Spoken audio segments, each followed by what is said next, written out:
जगन्नाथ शंकर शेट 1865. जगन्नाथ शंकर शेट नावाशी मुंबईच्या प्रगतीचा इतिहास निगडीत आहे. मुंबईचे शिल्पकार म्हणूनच ते ओळखले जातात. बुद्धी, विद्वत्ता, कर्तृत्व यांचा ते महामेरू होते.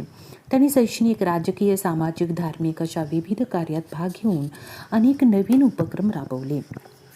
एल्फिन्स्टनने मुंबई प्रांतात आपले शैक्षणिक धोरण ठरवताना जगन्नाथ शंकर शेट यांच्याशी विचारविनिमय केला होता.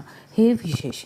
दादाबाई नौरोजी हे जगन्नाथ शंकर शेट यांच्याबद्दल म्हणतात, ज्यांनी शिक्षणाचे बीज रुजत घातले, त्यांची निगा राखली आणि आज दृष्टीस पडणारी त्याची निरामय अभिवृद्धी होईपर्यंत त्याचा परिपोष केला, त्या आघाडीच्या पहिल्या कार्यकर्त्यात जगन्नाथ शंकर शेट हे पहिले होते. मुंबई शहरातील अनेक संस्थांशी त्यांचे केवळ संबंध होते असे नव्हे, तर त्या संस्थांच्या स्थापनेत व कार्यात त्यांचे योगदान होते. सतीचा प्रश्न, धर्मांतरितांचे शुद्धीकरण, स्त्री शिक्षण इत्यादी सामाजिक प्रश्नांच्या संदर्भात त्यांची मतेही पुरोगामी होती. या प्रश्नांचा त्यांनी जोमदारपणे पुरस्कार केला होता. आचार्य अत्रे म्हणतात, मुंबईचा अनभिषिक्त सम्राट ही पदवीही त्यांना यथार्थ आहे. त्यांची बुद्धी अत्यंत कुशाग्र होती. संस्कृत व इंग्रजी भाषेत ते उत्तम लिखाण करत व बोलतही असत. प्राचार्य गाडगीळ यांच्या मते नाना शंकर शेट आधुनिक भारताचे शिल्पकार होत. आधुनिक महाराष्ट्राच्या सार्वजनिक जीवनाचे गंगोत्री म्हणून ते ओळखले गेले. त्यांचा जीवनपट 10 फेब्रुवारी 1803 हा जगन्नाथ शंकर शेट यांचा जन्मदिवस. ते दैवज्ञ ब्राह्मण सोनार होते. ठाणे जिल्ह्यातील मुरबाड हे त्यांचे मूळ गाव.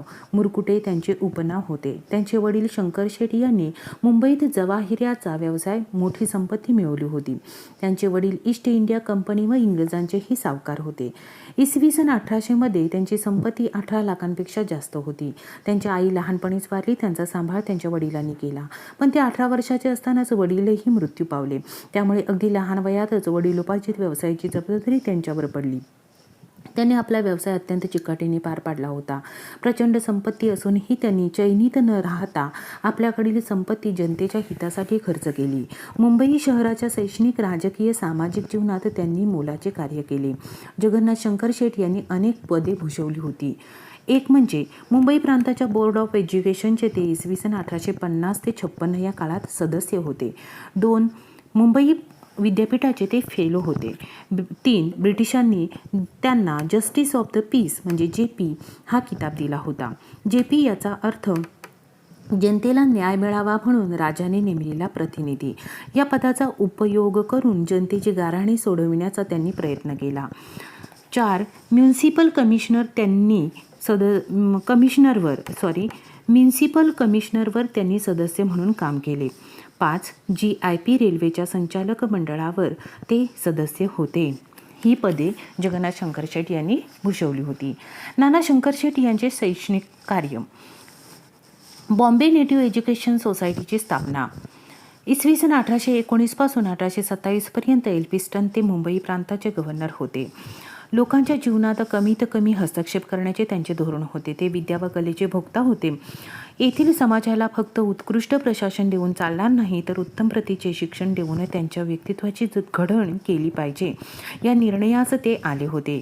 पेशवाईचा नाश झाल्यामुळे ब्रिटिशांवर रुष्ट झालेल्या ब्राह्मणांना खुश करण्यासाठी त्यांनी इसवी सन 1821 मध्ये पुण्याला एक संस्कृत कॉलेज काढले होते. नवे पाश्चात्य ज्ञान देत असताना जुन्या धार्मिक परंपरांचे धागे तुटू नयेत ही त्यांची इच्छा होती. एल्फिन्स्टनने मुंबई प्रांतासाठी एक शैक्षणिक योजना तयार केली होती. तेव्हा नाना शंकर शेट यांचे सहकार्य त्यांनी घेण्याचे ठरवले होते. विद्यादानाशिवाय आमच्या लोकांचा विकास होणार नाही, अशी स्पष्ट भूमिका नाना शंकर शेट यांनी एल्फिन्स्टन पुढे मांडली होती. ते फक्त विचार मांडून शांत झाले नव्हे, तर इसवी सन 1822 मध्ये बॉम्बे नेटिव्ह एज्युकेशन सोसायटी ही संस्था त्यांनी स्थापन केली. शिक्षणाचा प्रसार व्हावा यासाठी एक भारतीय माणसाने मुंबई शहरात स्थापन केलेली ही पहिलीच संस्था होय. या संस्थेच्या वतीने मुंबई व मुंबई बाहेर अनेक शाळा सुरू झाल्या. त्यांना या कामी बाळशास्त्री जांभेकर, सदाशिवराव छत्रे यांचे सहकार्य लाभले होते. त्यांनी अनेक शिक्षण संस्थांना देणग्या दिल्या होत्या. एल्फिन्स्टन हायस्कूल व एल्फिन्स्टन कॉलेजची स्थापना. मुंबई प्रांताचे पहिले गव्हर्नर एल्फिन्स्टन यांनी शिक्षण क्षेत्रात केलेल्या कार्याचे त्यांच्या निवृत्तीनंतर स्मारक व्हावे अशी नाना शंकर शेट यांची इच्छा होती. त्यासाठी त्यांनी एक निधी 3 लाख रुपयाचा जमवला होता. त्या निधीचे ते स्वतः विश्वस्त होते. त्याच निधीतून त्यांनी एल्फिस्टन हायस्कूल इसवी सन 1824 तसेच मुंबई शहरात एल्फिस्टन महाविद्यालय इसवी सन 1834 हे देखील काढले होते. ग्रँट मेडिकल कॉलेजची स्थापना. सर रॉबर्ट ग्रँट गव्हर्नर यांच्या मृत्यूनंतर सभा भरली तेव्हा त्यांच्या स्मृतिप्रित्यर्थ ग्रँट मेडिकल कॉलेज काढण्याची कल्पना त्यांनी मांडली व ती इसवी सन 1845 पूर्ण केली. प्रारंभी विद्यार्थी मिळत नसत तेव्हा अनेक सवलती देऊन ते कॉलेज त्यांनी जोपासले.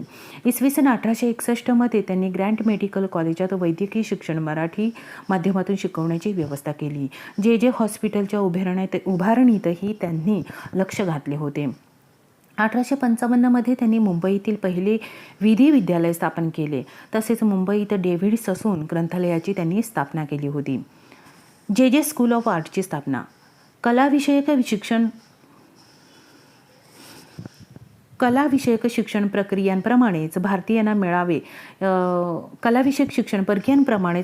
मिळावे यासाठी ही संस्था स्थापन करण्यात त्यांचा पुढाकार होता. जगन्नाथ शंकर शेठ फर्स्ट ग्रेड ॲग्लो हायस्कूल हे इसवी सन 1857 स्थापन केले गेले. नंतर student literary and scientific society.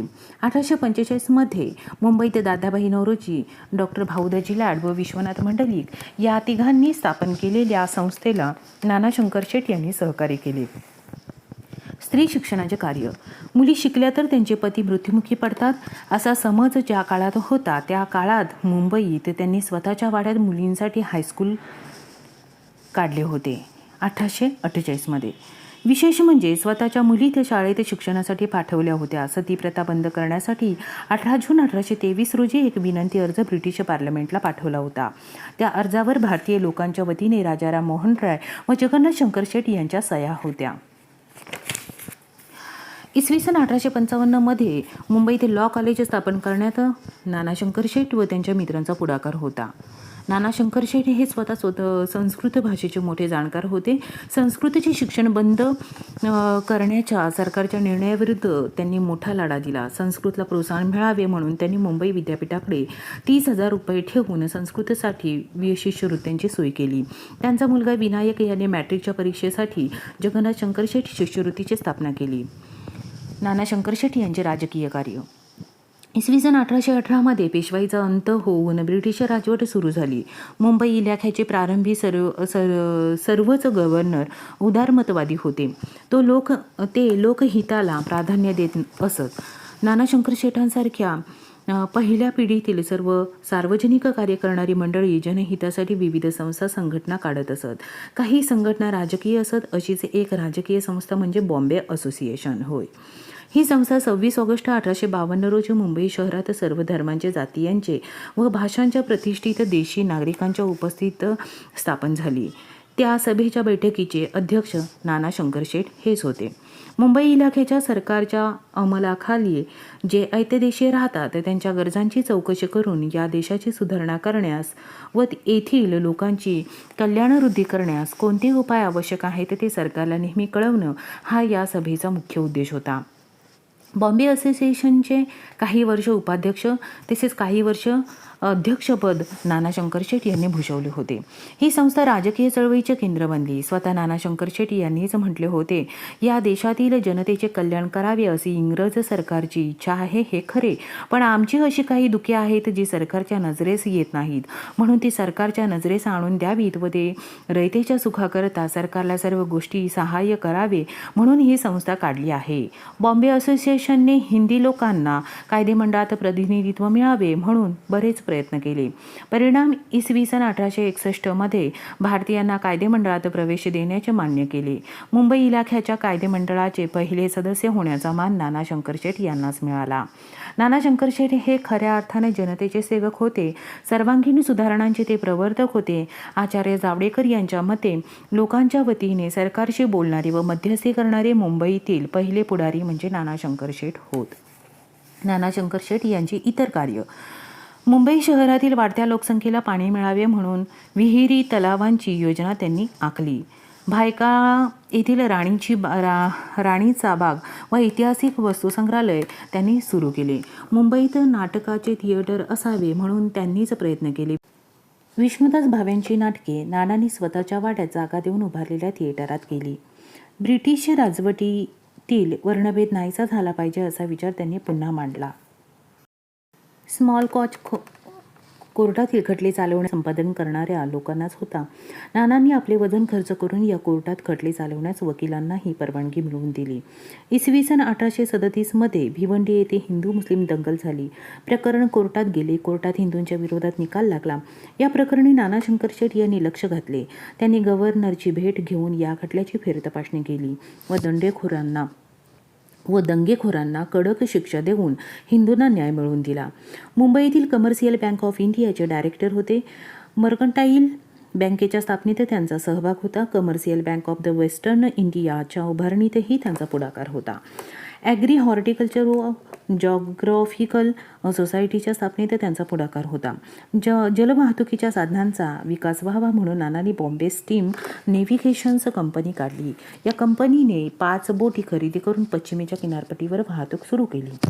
बाल गुन्हेगारी, जुगार इत्यादीच्या विरोधात कायदे करण्यासाठी आग्रह धरला. नाना शंकरशेठ यांनी मॉरिशस येथून ऊसाचे बेणे आयात करण्यासाठी पुढाकार घेतला होता. 31 जुलै 1865 मध्ये ते मृत्यू पावले. त्यांचे व्यक्तित्व हे आगळेवेगळे होते. पागोटे, झुपकेदार मिशा, कपाळावर पट्टीदार गंध, भव्य शरीरयष्टी असे त्यांचे बाह्य स्वरूप होते. मृत्यूनंतर त्यांचा पुतळा लंडनमध्ये तयार करून तो 1870 मध्ये बोटीने मुंबईत आणला व तो पुतळा मुंबईच्या टाउन हॉलमध्ये बसवण्यात आला. 19व्या शतकाच्या पहिल्या अर्धशतकात मुंबईच्या व पर्यायाने महाराष्ट्राच्या सार्वजनिक जीवनाचा, राजकीय चळवळीचा व अनेकविध अशा लोककल्याणकारी सुधारणांचा पाया नाना शंकरशेठ यांनी घातला. मुंबईतील आजही कोणत्याही मान्यवर संस्थेकडे पाहिले तर तिच्या पायाशी नाना शंकरशेठ यांचीच प्रदीर्घ सेवा रुजू झालेली दिसते. नवरोजींसारख्या कर्तबगार स्वदेशभक्त तरुणांना मार्गदर्शन करून जगन्नाथ शंकरशेठांनी फार मोठी सेवा केली. एल्फिन्स्टनसारख्या शिक्षणप्रेमी गव्हर्नरने ज्या ज्या योजना हाती घेतल्या त्या तडीस नेण्याचे कार्य नानांनी मोठ्या जिद्दीने पूर्ण केले. या कामी त्यांना शेठ फ्रामजी कावसजी, सर जमशेदजी जिजीबाई, दादाबाई नौरोजी या पारशीत्रयींचे सहाय्य लाभले होते. मुंबई इलाख्यात शिक्षणाचा जो प्रसार पुढील काळात झाला त्याची पायाभरणी नाना शंकरशेठ यांनीच केली. तर्कतीर्थ लक्ष्मणशास्त्री जोशींच्या मते संबंध देशातील उच्च प्रवृत्तीचा आदर्श म्हणजेच नाना जगन्नाथ शंकरशेठ. त्यांच्या कार्याचे भारतीय समाजक्रांतीचा पाया घातला गेला. त्यांच्या मृत्यूनंतर राजकारण समाजकारणाचे केंद्र म्हणून मुंबईऐवजी पुणे शहर पुढे आले. वेद, उपनिषद, पुराण, गीता अशा सर्व प्राचीन वाङ्मयाचा त्यांचा सखोल अभ्यास होता. संदर्भ: माधव पोद्दार, नाना जगन्नाथ शंकरशेठ.